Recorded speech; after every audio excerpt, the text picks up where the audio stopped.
It all started on a Saturday, June 14th, 2025 to be exact. The kind of day in New York City that feels like a gift. The sun was out, the sky was a brilliant cloudless blue, and the air buzzed with the usual weekend energy.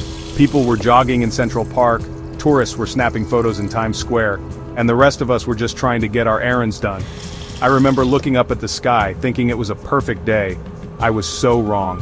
1 minute, it was business as usual. The next, a light exploded above Manhattan.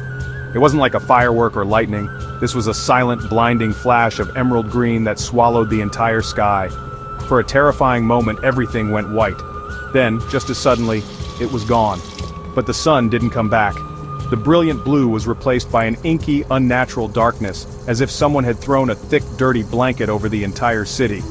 A sickly green twilight settled over the skyscrapers, casting long, twisted shadows that danced like ghosts. The air, once fresh, became thick and heavy.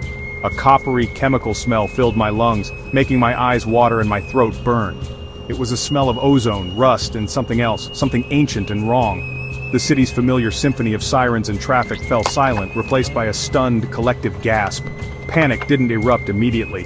At first there was just confusion. People stumbled out of shops and apartment buildings, staring up at the bruised sky. Phones came out, but there was no signal. The power was gone. Car engines had died, leaving avenues clogged with silent metal husks. It was a city holding its breath, waiting for an explanation that would never come.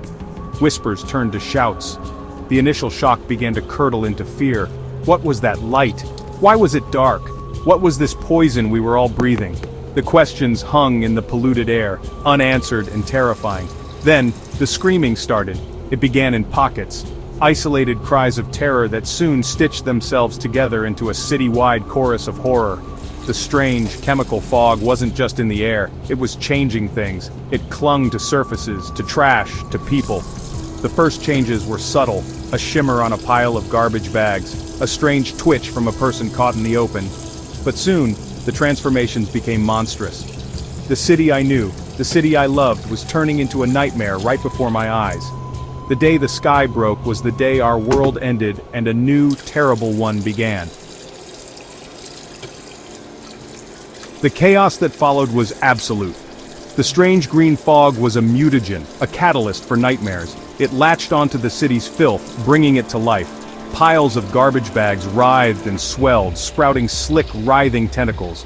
They slithered through the streets, lashing out at anything that moved. We called them the Wraiths. They were mindless, aggressive, and everywhere.